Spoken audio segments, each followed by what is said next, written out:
Mtazamaji wa ISP Media, moja kwa moja nakutana na shabiki la Young Africans. Wananchi huyu kindakindaki huyu mikononi kajaza alama ya 555. Alimpiga 5 leo jana kamkimbia bwana. Habari yako? Bwana ndugu yangu, namshukuru Mwenyezi Mungu, kumekucha. Kwema. Kwema kabisa. Wewe kwema kwako? Ni kwema kwa sababu kwanza nimeamka salama na afya nzuri, namshukuru sana Mwenyezi Mungu, ndio maana nikasema ni kwema. Mambo mengine yanazungumzika. Kiangalia hapa leo nakutana na wewe peke yako, umevaa jezi ya Wananchi. Nyekundu ni nyingi hapa. Mpira ndivyo ulivyo. Kusani kwenye hivi vilabu vyetu vikubwa viwili vya Yanga na Simba, mmoja anapokuwa ametetereka basi mmoja ndio anafurahi. Kwa hiyo tunakubali kwamba jana tumetoa sherehe kwa upande wa pili. Lakini ukija kiufundi sasa kimpira unakubali kwamba jana Azam katuzidi kimbinu na akapata matokeo mazuri. Kwa hiyo kama sisi mashabiki wa mpira tunampongeza kwamba Azam ametufunga kihalali kabisa. Yaani uwezo ukasema kwamba mimi nimefungwa swiki makando. Nimefungwa kihalali, mechi imechezwa, wachezaji wetu wamejituma, wamejitoa kila mtu, lakini mwisho wa siku unajua kwenye mpira kuna kitu kinaitwa sana bahati. Jana naweza nikasema kwamba Azam ni miongoni mwa timu ambao siku ya jana ilikuwa na bahati sana. Kwa sababu kupata red card ile dakika ya karibia ya 60, alafu ku-maintain kumaliza dakika 120 mpaka tena unaenda kupata matokeo kwa sababu zile goli mbili anazifunga juu na kadi nyekundu. Kwa hiyo tunampongeza kwenye hilo. Mfano kama mimi mshabiki wa Yanga, Mwananchi, kindakindaki, unajua mimi Yangalialia. Sio tu mimi Yanga oya, mimi Yangalialia naipenda kweli timu. Lakini panapokuwa ukweli na usema Azam jana kapata matokeo mazuri. Wewe msema ukweli, tuambiane ukweli kwenye hili. Ni kweli. Na ndio maana nampongeza Azam. Ni kweli Yanga wameisha. Yanga mimi siwezi kusema Yanga wameisha. Kwa sababu mpira nauona na mpaka sasa hivi Yanga hata ukienda kwenye hizo takwimu bado ni timu ambayo kwenye takwimu imeshika vitu vingi sana kwenye takwimu. Kwa hiyo huwezi kuniambia kwamba Yanga imechoka hivyo tunavyosema, hapana. Wetu sisi tuliotoka kwenye bakuli, sisi tuliotoka kuchangia 2002 timu ilikuwa ina survive. Huwezi kutuambia Yanga hii imeisha, ila isipokuwa tu ni vitu wachezaji wamechoka. Kuna uchovu, fatiki tunasema, kuna ile fatiki ipo. Fatiki wanasema Pacome kazidisha starehe. Mimi siwezi kusema hivyo. Kwa sababu wewe huwezi ukasema Pacome anafanya starehe au fulani anafanya starehe wakati unamchukua yule hajakulia hapa. Tunaijua labda maisha yake aliyokuwa anaishi kwao Ivory Coast hatuyajui. Kwa hiyo wewe unatakiwa kuangalia ni kazi yako uwanjani. Anaifanya haifanyi. Leo ukimtukana Pacome utakuwa wewe ni mtu ambaye mpira hujui. Huyo Pacome unayosema wewe kaamua mechi nyingi sana za Yanga ambazo ni kubwa za nje na ndani. Sasa leo unamtukana vipi? Umenipata? Hayo mambo ya kama hivyo na hivyo yapo, unaweza kukaa naye ukazungumza, aidha akapunguza au akajua kwamba anafanya mambo lakini na kazi. Lakini uwezo ukasema Pacome ndio ka drop ndio Yanga kufanya vibaya, mimi hicho kitu nakataa. Ila tu kuna uchovu wa wachezaji kutokana na wachezaji hao wametumika karibu msimu wa 5. Asilimia kubwa ni wale. Kwa hiyo mimi nina imani madirisha haya mawili ya usajili kidogo hatujafanya vizuri. Hicho ndio kitu ambacho wengi wanapata nafasi kusema kwamba Yanga imedrop sana. Lakini na imani wachezaji waliokuja dirisha kubwa na dirisha dogo labda wangeingia hata 50% waliokuja. Haya maneno sasa hivi usingeyasikia kwa watu kwamba Yanga imeshuka kiwango, Yanga iko hivi. Lakini na imani tutajipanga msimu ujao. Tumekubali CRDB, tumeiachia. Sisi ilikuwa mabingwa watetezi, tumeishia nusu. Tunakubali, tunajipanga msimu ujao utafanya vizuri. Na mkikosa ligi kuu. Ujue mpira ulivyo. Na ndio maana naambiwa wewe ni mpira. Leo sisi Yanga tulikuwa tunaongoza pointi 5. Kuna mtu alikuwa na matarajio leo Majira tena kutufunga. Umenipata? Simba inasemekana ni bora. Lakini nikuulize wewe, mara mwisho Simba ukawa kileleni angalau hata kwa wiki ni lini? Ndivyo mpira ulivyo. Kwa hiyo msione hii ligi ni marathon. Mimi leo naongoza pointi 2 kwenye ligi. Kama sasa ningekuwa ni unga kama watu wanavyosema, ningekuwa naongoza vipi ligi? Wakati hao watu wote unaowataja nimekutana nao. Hao watu wote wanaotajwa sio Simba, Azam, Singida wote nimekutana nao.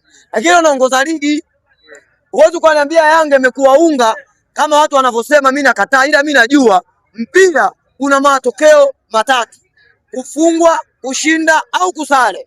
Na mechi ya jana ilikuwa tunaita tonge nyama. Ukifungwa nje ile ni tonge nyama.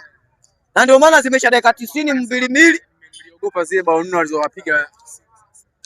Brother, wanasema bao 4 Yanga iko kwenye bakuli bro. Zile bao 4 walizoipiga Coast juzi yenyewe mlizowakimbiza. Kwani tumekutana naye hapa hata mwezi hujafika? Alifanya nini? Kama yeye katangulia goli 2 mimi nikarudisha. Watu kaniambia timu ni kali. Mpaka wenyewe viongozi wao wanakiri, wanakwambia hizi goli 2 ndio katangulia Mwananchi, mechi imeisha. Mimi nakwambia yeye alipata bahati kupata goli 2 kwa Yanga afu kamuka zimerudi. Ningekuwa mimi nimetangulia zile, mechi imeisha. Kwa nini mjakimbia zile goli 4 walizopiga? Mimi siwezi kumkimbia Simba. Simba timu ndogo sana kwa Yanga. Na timu ambayo sisi tumeifunga mara nyingi ni Simba ipo. Tulete takwimu. Mimi bora Azam mimi toka alipopanda daraja ananisumbua. Azam mimi toka alipopanda daraja ananisumbua. Yaani Azam anaweza kabishana na Yanga. Akapishana naye.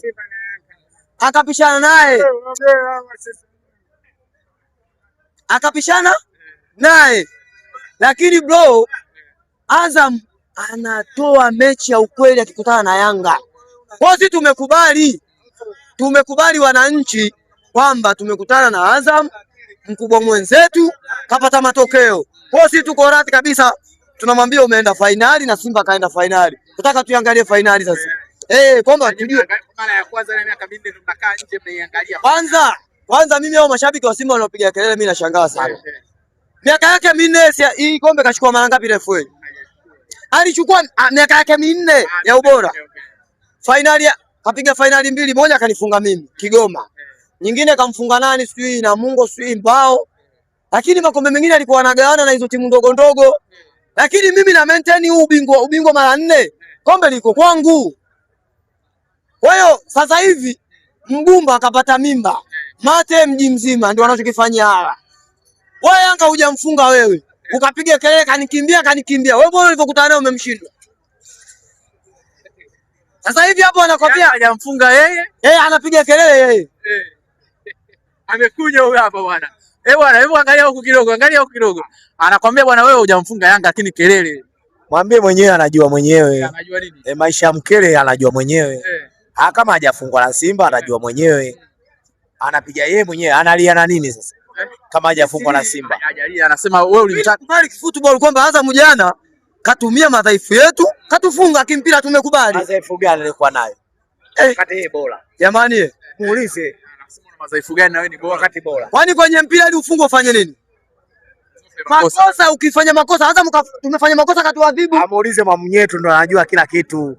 Mwisho wa siku atalia mwisho. Mimi hujua siwaelewi.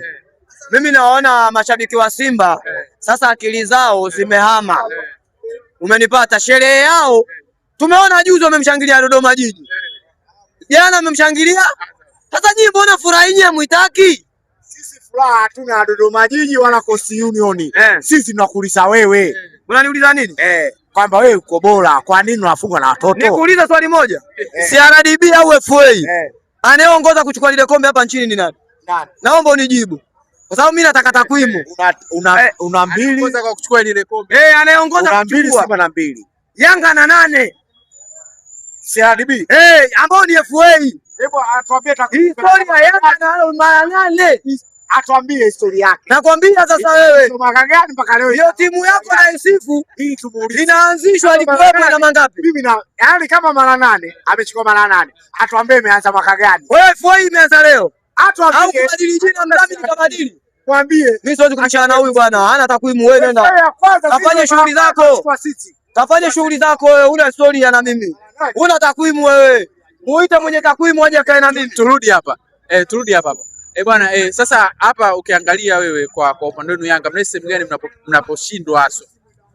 Mimi na imani kiukweli kifootball inabidi viongozi wetu wakae chini wa tathmini kuangalia kwamba madirisha ya mawili ya usajili tumefanya vibaya. Kwa hiyo madirisha yanayokuja inatakiwa sasa tutumie vizuri. Umenipata? Haya madirisha yanayokuja tuyatumie vizuri. Umenipata? Ni kweli mnambebesha Lani Okelo mzigo mkubwa? Ujue sio kumbebesha Lani Okelo mzigo mkubwa. Lani Okelo ndo kazi yake. Tumemsajili aisaidie timu na kweli tunaona msaada wake. Hata jana assist 2 kaachia yeye mguuni kwake. Tunampa pongezi.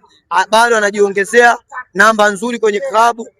haya mambo mengine, kwa sababu mfano ukiangalia wachezaji waliokuja dirisha kubwa na dogo, angalia wachezaji sasa hivi ambao wanapata nafasi ni wawili watatu. Mohamed Hussein utamtaja, Allan Okello utamtaja, Depu, waliobaki wote walifeli. Tunakubali. Kwa hiyo mpira ndivyo ulivyo, na imani viongozi hili wameliona na watalifanyia kazi na watakaa chini madirisha yanayokuja ya usajili, kwa sababu dirisha si hapo tu, ligi sinaisha, tutaanza kuchukua vyuma. Uliona kweli mapungufu ya mwamuzi? Mimi mwamuzi jana kasimama sana. Mwamuzi jana kasimama asilimia karibia 95 nampa. Na tungewapata waamuzi wale na imani ligi yetu ingekuwa ligi bora sana. Lakini tunaona waamuzi leo akichezesha Yanga na Azam anasimama kwenye haki. Lakini utakuja kuona fainali ile ya jana, lile goli ya Yanga anafunga Depu ile dakika 118. Yanga anaongozwa, ingekuwa ndio upande wa pili aitwa kati lile. Mimi nakwambia mwamuzi kama anachezesha Simba yuko tayari afungiwe. Tumeona juzi Costi mtu kakanyaga kishimo tuta. Wewe hujaona? Kakanyaga na nani? Anthony Mnigo hivi. Au watu angalii mpira. Lakini jana amepiga kichwa dakika 118. Na Yanga unajua hapo anakatanguliwa goli 3. Mwamuzi kasema offside hamna. Lakini sisi tukasema fresh. Umeona jana chupa uwanjani zimerushwa. Subiria machupa mechi hapo kesho kutwa ya Singida na Simba. Wasubiria. Upo hapo. Kwa hiyo unahisi mwamuzi anawanyonya sana Yanga? Wanachezesha haki wanapokutana na Yanga, timu Yanga anapocheza na wenzetu. Ila kucheza na Simba. Huko wanapewa. Mwamuzi uko tayari afungiwe. Tumeona akina Asima Bena, akina Ahmed Aragija, akina nani, akina Mwenchui wako tayari wafungiwe. Simba apate matokeo. Tumalizie na hili. Nusu finali yako na nusu finali ya mnyama. Hivi ilikuwa bora. Jamani, mbona tunafananisha usingizi na kifo? Yaani wewe Coast Union na Simba kafanya nini Coast? On target hana. Kona sui kapiga moja. Kafungwa goli 4, timu mdote imekaa nyuma. Wameona mpira jana? Jana tumekosa burudani kidogo kutokana na ile pichi. Ile mechi ingekuwa ndio kwa Mkapa, iko Zanzibar, iko Uhuru au iko uwanja wa Azam. Ile jana ni hatari. Ile mechi ni hatari bro. Pichi imetunyima kidogo raha. Mpira hautulii sana chini. Mechi ile ya kwanza ukiangalia nimekwambia ile ya Simba na Coast. Bakari Msimu nje, Geoffrey Manyasi nje, Maabadi nje kwa sababu huku kuna proposal zimetoka. Wewe Coast kweli ya kuogopa wachezaji watatu wanne kiko cha kwanza waweke bench. Hawa sasa hivi wanachokifanya sasa hivi upande wa pili. Wakiona timu ndogo ina wachezaji wakali na wasumbua, wanapeleka proposal, tunawataka huyu. Kwa sababu zile timu maskini vipato ni vidogo. Wakishakubali, wanaweka masharti. Lakini mechi ijayo wasiwepo hapo. Bro, Bakari Msimu si ndio aliwasumbua pale Mkokwani? 2-1. Juzi umemwona? Maabadi, Kichuya, Geoffrey Manyasi kapteni. Umeona hicho kitu? Wamepangwa watu akina Thomas Ulimwengu. Wewe Thomas Ulimwengu umeona lini anacheza? Bro, sasa wewe kama unamuogopa Coast afu unasema namtaka Yanga. Sisi tukitoa wachezaji wakienda timu ndogo, hata tukikutana nao kesho tunaambia wale wacheze, lakini hao akina Mzamiru wameenda TRA wanawazuia wasicheze wakikutana nao.